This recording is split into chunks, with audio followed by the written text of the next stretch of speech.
Gikundi gya kurungamira na barabara na Mawaathe ja kuigwa ja Kenya nikyo Kenya Society for Deaf Children nigitaririte mathina jare anababa bakurukagira kiri mathomo jawa kiama gikundi giki baugite ndene mucijwa Nairobi gutina skuru KIMWE ire YAKUBWIRA anababa kiri kithomo gikieru kia junior secondary school na ningarama kiri achiari baraba kurilazimika gwikia anabao kuraja kenda kwamukira kithomo giki kia grade 7 Boniface Mungera na Tetoija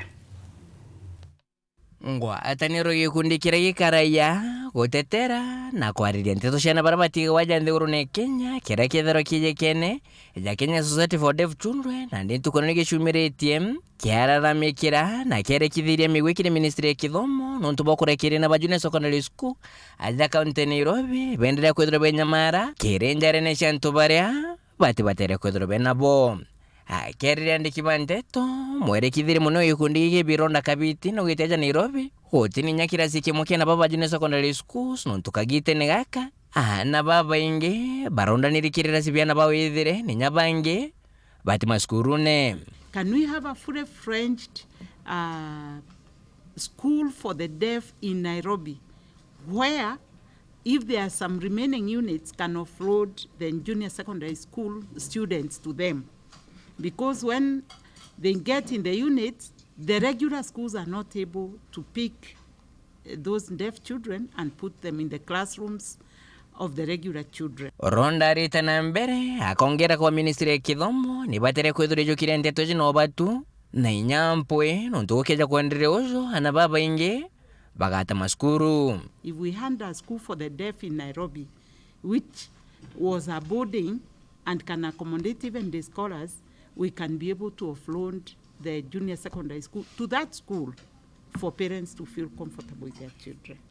Bono botengani bonge beshoka bakaromba thirikari Kenya ithiro ya university ento barabate kuigwa kenda kagite nekara na baba kethiro bethia pa secondary schools bakethiro bakendithia mathomo jao no na mpongeri igoro ejo bashoka bakaromba thirikari ithiro ikiongerito bya kuthima ombani kana na gechonko assessment centers. Either the ministry to take the CSOs as public servants and pay them the salary and remain in the assessment centers, or release the teachers back to the assessment centers to be paid by the Teachers Service Commission.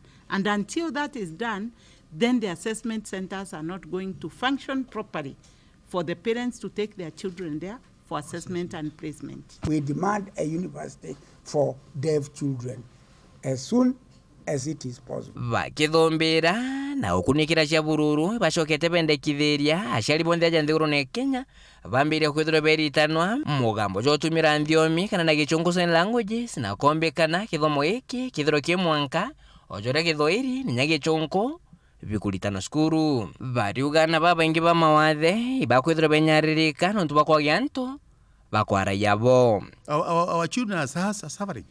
Our children are not even getting jobs because the employers don't understand them. There are so many disadvantages. Police beating them before they understand their child is deaf. So it's high time now. The Kenyan government should come with a program to train first parents and service providers in this language. Hearing impairment is a very complicated disability because of communication barrier. So those people who are trained should be able to learn sign language, to be posted to special schools for the deaf and teach there with the experience of a teaching of a sign language.